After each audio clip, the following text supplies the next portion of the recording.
Hey, David White here. There are two reasons why you should be using artificial intelligence for your social media marketing. Now, the first reason is tools like ChatGPT and Claude and more kind of specific softwares like Descript, which is amazing.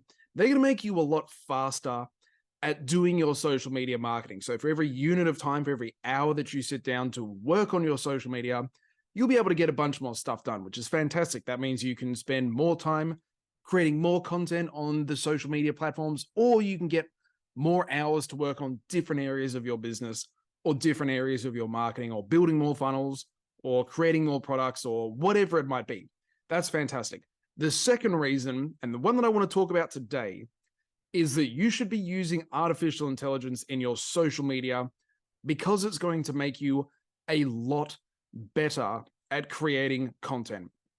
And that's really powerful. If you combine those two things together, like getting a whole bunch more stuff done per hour that you actually work, and also being more effective and getting better results with the hours that you are putting in, that means you can grow your business a lot faster. So let's dive into that. I want to share a prompt with you in just a minute that's going to help you be better with your social media. But let's first and foremost talk about what is the point of doing social media content at all. And I'm going to go over this really quickly, but in my opinion, the point of social media is to get your business in front of people who should buy from you, who should purchase your offer or your product or your coaching service, and demonstrate to them that the things that you're all about and the values that you have and the way that your product or your offer works is a match for the things that they're all about and the kind of transformation that they want and the values that they have and the sort of things that they're looking for from a product like yours. Now, the problem is with our human brains, the way that we kind of think about our audience is a little bit too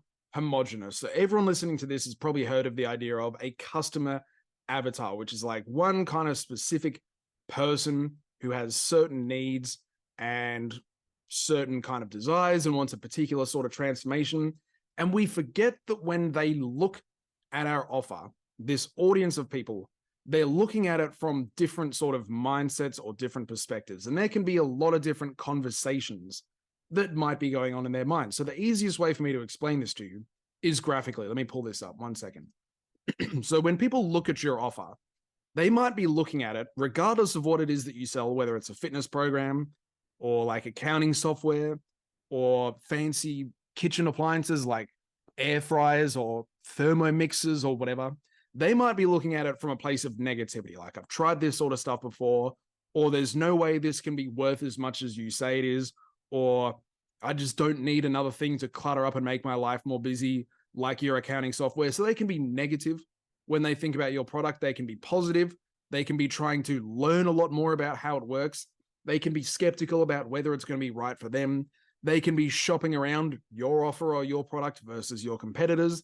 They can be actively in the buying process, or they might just stumble across it randomly and they don't really have an interest in your product yet. So we could call them like kind of semi-curious dabblers. Now, the point of me sharing this for you or sharing this with you is so that you can use this information to create content for people who might be in any of these different sort of mindsets, which you should, because our human brains, the way that they work, we sort of, the things that we do, the products that we create and the offers that we have and the content that we put out there, we sort of come at it from the perspective of like, this is my first language. I get this. Everyone should want to learn about this. Everyone should kind of want to engage and purchase this sort of offer. But that's not how our audiences work. So if we can create content for people who have had negative experiences with the sort of products that you create, and people who have had positive experiences, and people who want to learn more, and people who have natural objections and skepticism, and people who are actively buying, and people who are just kind of like learning about all this sort of stuff for the very first time, regardless of what it is that you sell, then you're going to do a lot better. So let me give you a really simple prompt template that you can use in your social media marketing when you're creating content in the future. So what we're going to need is just a blob of text. And it doesn't matter if this text comes from a blog post or a useful content email that you've written, or if it's the transcript from a podcast or a webinar or a video or anything like that. So what I did was I went to YouTube And one of the first things that YouTube suggested to me was a video with Jordan Peterson on the Modern Wisdom podcast with a guy called Chris Williamson, who is brilliant. This is the video. It probably looks really dark to you on the screen. I don't know why it's doing that, but he's talking about personal development stuff and how comfort will kill your soul. Cool, whatever. This will work. This is a good demonstration. So what I did was I got the transcript from this video, and I went to ChatGPT first and foremost, and I said, here's what I want you to do. Here's a bit of information about me that I copied from Jordan's website. I'm pretending to be Jordan. And what I want you to do is go ahead and write me a bunch of social media posts for people who are in different mindsets, so I can enter the conversation that could be happening in any one of my audience's head. So this is the specific instructions that I gave it. I want you to pull some quotes or big ideas or thought-provoking questions from a transcript of a recent podcast I was on about how comfort is bad for growth. Probably you're not going to be sharing exactly this, so modify this prompt, but this is really easy to do. Review the transcript. Consider all the different mindsets that my audience might be in around the topic of blank, and then pull particular quotes and write long-form captions for each of these mindsets, starting with a big idea or a thought-provoking question at the beginning. And then all I did was give ChatGPT the basic framework. So here are the mindsets that my audience might be in, and here are the transcripts. I'm saying, like, here's some content. I want you to write this now for someone who might be feeling really bad about personal development, or feeling really good about personal development, or who might have doubts about me or the sort of content that I create, or who's kind of learning this sort of stuff for the first time and hasn't really been exposed to this sort of content very much at all. So then I gave it the transcript. If you haven't yet subscribed to Chris's show and you're into personal development type stuff, Modern Wisdom, it's fantastic. And here's what ChatGPT gave me. Now, this is not exactly what I wanted, because it's writing about me, pretending to be Jordan Peterson in the third person. So I just went back to it and said, these are written in the third person, just redo them so that they're written from me to my social media audience. And ChatGPT went ahead and did that. So for people who have got negative thoughts around personal development or their ability to achieve results by personal development, ChatGPT went ahead and wrote me a pretty decent caption. I would need to do like a minute worth of messing around with this to make it kind of my own, but that's not too bad.